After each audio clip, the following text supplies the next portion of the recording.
You know, this guy, whatever has happened. He's caught up. He's not in a place where he can make moves. He is stuck. However, like he's chilling. He's okay. And there's this light on his head that's, to me, it signifies action there. It's like the sun is right behind him.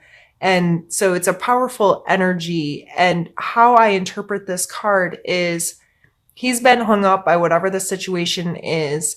And instead of being upset by it, he is taking the opportunity to look at things differently and to bring himself some knowledge or some clarity or just widen his view. So mentally this month, you may kind of feel stuck and you may kind of feel that you're forced to see things differently. And I think, I just watched this video. It's really funny. Talking about people's IQs, and a part of his speech was regarding how, in our grandparents' days, school was more about memorizing like presidents or capitals or whatever. And today, school's more about hypotheticals and imagining possibilities. And he even goes into some experiments talking about, I don't remember when the tests were done, if it was the 1800s or whatever, of talking to people and them being completely unable to register hypotheticals. They were so stuck in what was concrete that they could not even imagine an answer for a hypothetical question. So over time, because that's part of human growth and expansion and our understandings and perspectives on things, and now that we've become more globally understanding of things that are happening around the world and seeing different perspectives and how things are going and all of that, our perspectives are shifting really fast, and it's sometimes really helpful to us if something makes no sense at all. Question, why can't I understand the hypothetical? And maybe it will take you time and energy and purposefulness of pulling in some hypotheticals right now and looking at these other perspectives and being like, okay, I'm now able, more likely to see and be understanding of this person because I was forced to see things from their perspective. In our physical space card, we have death. And I know death is kind of a scary card for people, like this in the tower freak people out. But me being a Scorpio, yesterday was my birthday. This is my card as a Scorpio, and I get this energy, but I also get that a lot of other people don't. That the finalness of death can be very scary to some. And those of us who feel like there's something after death typically have an easier time with that.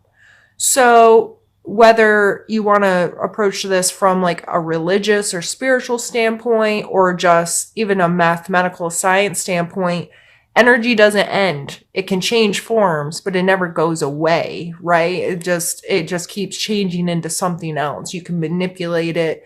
And so in your physical space, this may be allowing something to come to an end, but with the understanding that just because this is ending doesn't mean that that will never be again, or this cycle will never come through your life again, or you'll never recognize these patterns again.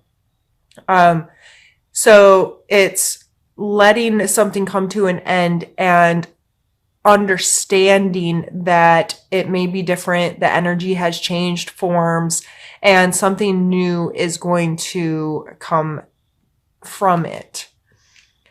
It's hard to get more specific than that coming in your physical space, that could be the end of, even like a job or a habit or a friendship, or who knows how this is going to play in your life. But if there's something that's been kind of like, you feel it coming, taking an understanding that it's okay. What's the old adage that one door closes, another one opens kind of thing. Keeping that attitude may be helpful for you. In our emotional space, we have the Ace of Cups.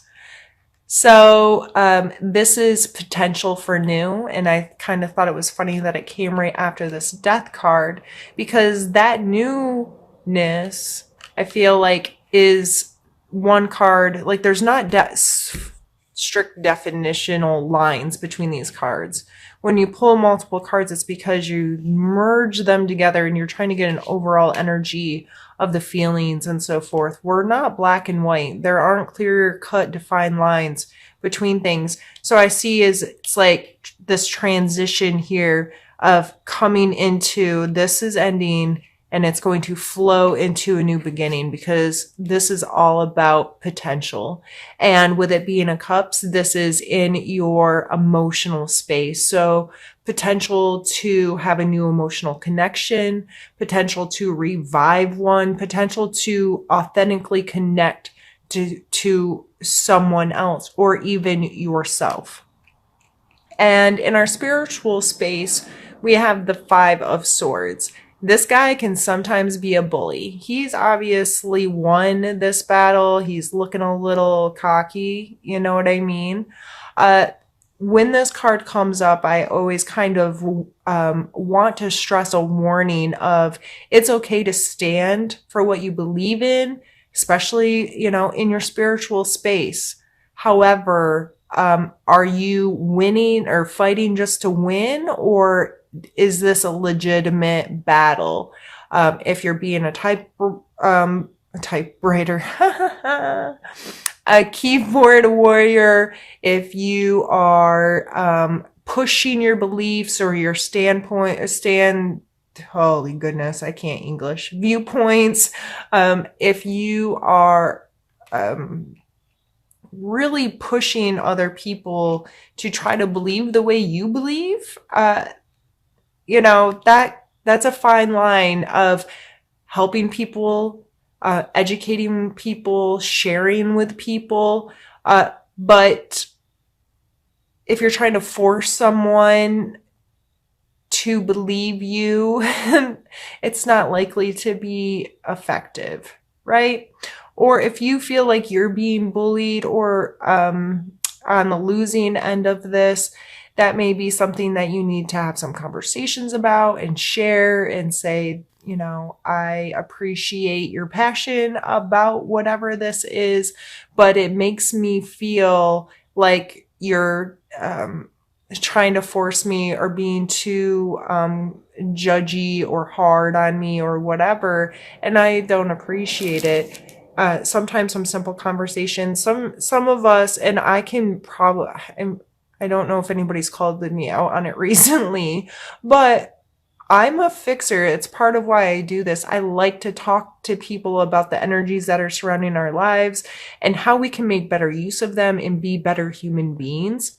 But I don't want to be someone who's constantly walking around judging people or making people even consider that I am, or that I know better and I know best, and them looking at me and saying, you talk about all this stuff, but you're still a mess sometimes. Well, yes, I am a mess sometimes. And yes, I am a human being and I have highs and lows and ups and downs like every other person. But with me doing this and calling attention to certain things in my life and spending time being mindful and thoughtful about all of these things and how they could be playing, it helps me have a better relationship. Because if I get a surprise ending of something that's coming my way, I can be like, it's okay.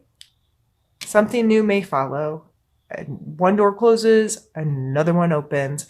And it's kind of like I have my own personal self-help book every month that's like, okay, these are things you might want to spend time thinking about. And it could be useful to you this month. Like, that's my only hope with this, is that I talk about something that helps you navigate your month a little bit easier because you thought about words that I said. You know what I mean? So don't, what I'm saying is try not to preach at people, or, you know what I mean? Like, I have to call myself on it a lot. And sometimes it's just here. It's good to have somebody say, cool your jets a little bit once in a while. All right, we're going to pause here and we're going to get started with our next cards. We have the Two of Coins and the Hierophant. The Two of Coins has a lot to do with our flexibility and ability to multitask or handle more than one thing at once, and just going with the flow and making things work. You may just struggle with that a little bit this month, of maybe feeling overwhelmed or just can't get things moving smoothly.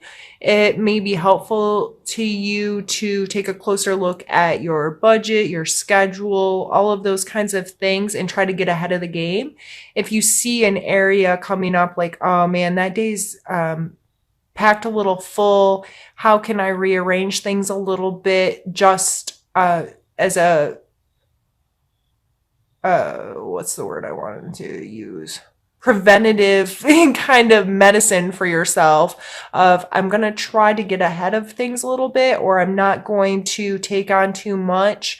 If somebody asks me to do this, I'm going to be really thoughtful before I tell them yes, because I need to make sure that I can juggle all the things I have going on.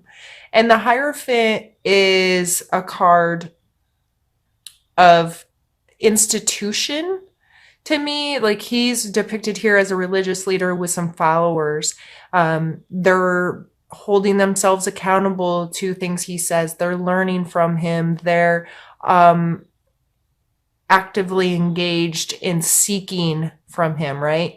So a lot of times I associate this to actual religion, to school, to training, to counselors, to people in your life that you go to that you feel hold you to some accountability, or have, there's some rules and organization associated with this card, right? So that may also be playing a role in this inability to be flexible if you're having a hard time sticking to the rules or following what's already been laid out, a standard that needs to be maintained of something. It may be hard for you to stay within those boundaries right now for whatever reason. And I would, again, just be preemptive, is that the right word? With how you're going to approach some of this stuff. So if you have things due at work or at school, or you may have to deal with your higher ups in some way, be mindful that it may not go smoothly, or they may put a lot on my plate that I'm already having a hard time juggling. And how can I communicate to them that I don't want to drop the ball, but I don't know if I can take any more, those kinds of situations. So however this is showing up in your life, I think being forward thinking with it may be helpful for you to get through it. And they're wands, all wands, the 10 of wands, the ace of wands, and the 3 of wands. So your creativity, your passions, your excitements, those kinds of things are represented in wands in general. The ace, just like the ace of cups up there, is a potential. This is fire energy, like I said, passion, excitement, being really called to be involved in something new, this potential to create. And the 3 of wands, he's obviously going on a journey. He's standing on the edge of land. He's about to change modalities. He's going to go on that ship, and he's going. The 10 of wands is our burden card, talking about being overwhelmed. This is some heavy duty stuff. This is something new, something exciting. There's potential here. There's room for growth. There's all of these things. And then we have the burden card. And this is coming out in the strings card. So give yourself appreciation that sometimes you can carry around a damn roach that does not belong on your back.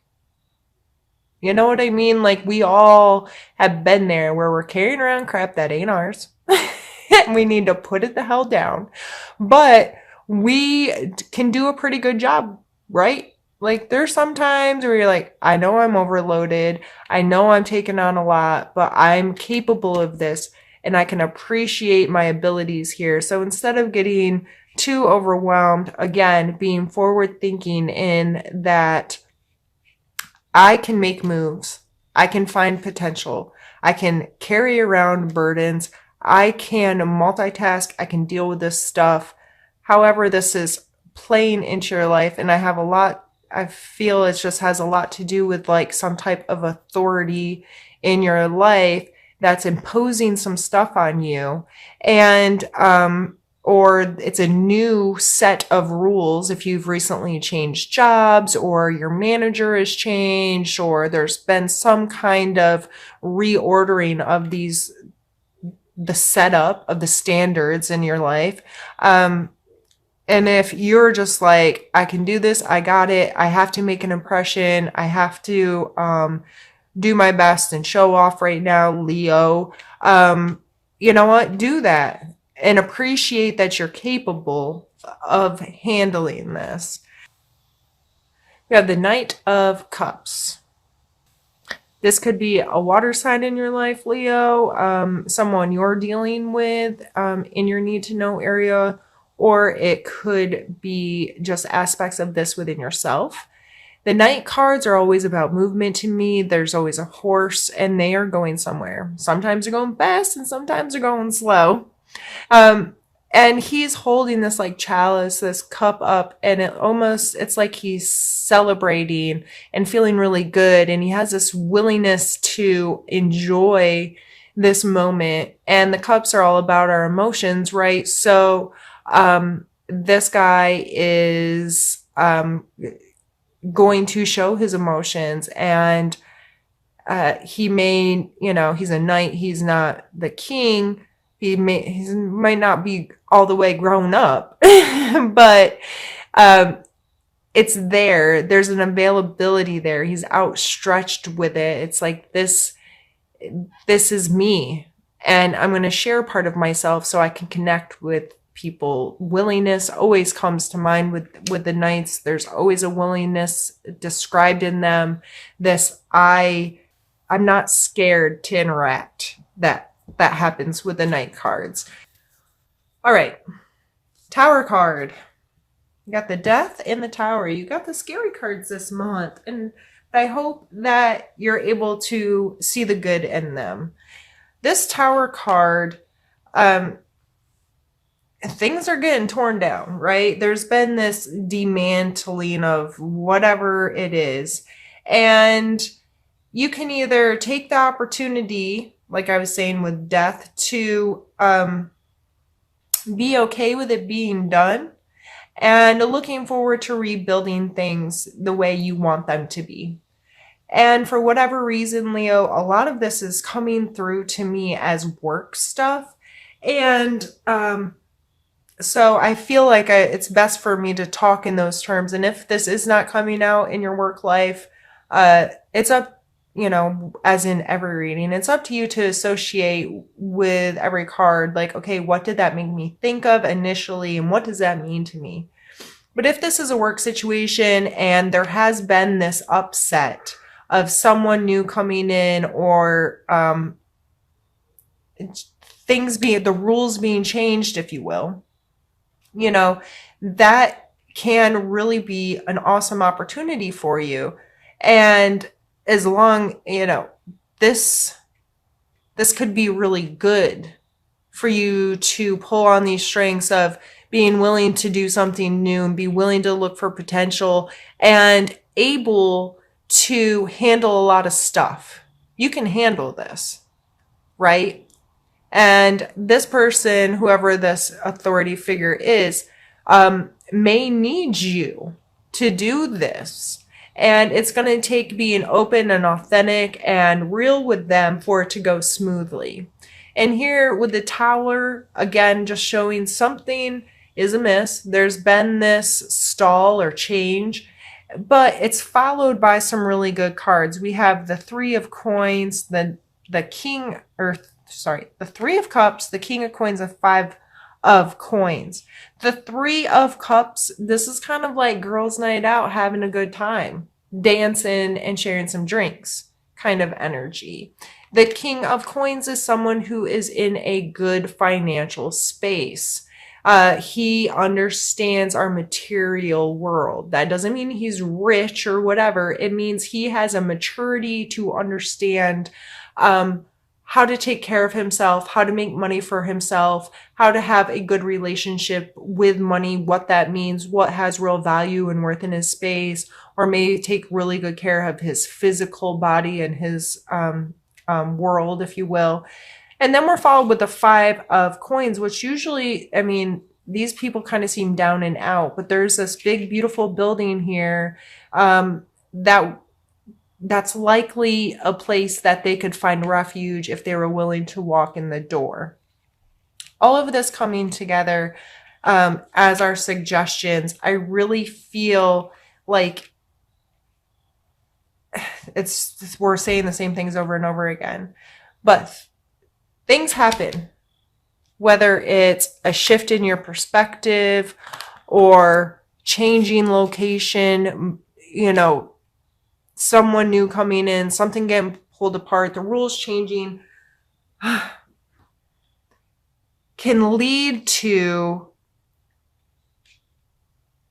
emotional fulfillment, emotional excitement, these opportunities to be authentic and to share that part of yourself. There's opportunities to maybe be in a better financial place. And it may take you being the little guy or being kind of out of it, or especially if this isn't just about this. I always kind of see this as a division of class that plays into this card, these energies as well. And you may feel like, I'm not ready for this. I am not prepared. I'm not the person. Maybe you've gotten a like promotion type thing, or you're expected, a lot more is expected of you. You've had to go to some kind of training, that kind of thing. And you may not feel that you are the right person for this. So some of this month may be because you're, again, I haven't even gone back to this card. That's strange. I usually try to go back a bunch. You may need to heighten yourself, heighten your opinion of yourself, heighten the appreciation you have for yourself, so you can get over your pride or get past your fears and go into this big building here. You know what I mean? Like, okay, I am meant to be here with you, and I am capable of doing this, and I can bring a lot to the table, and I can be real and honest and open, and this could be a mutually beneficial kind of situation.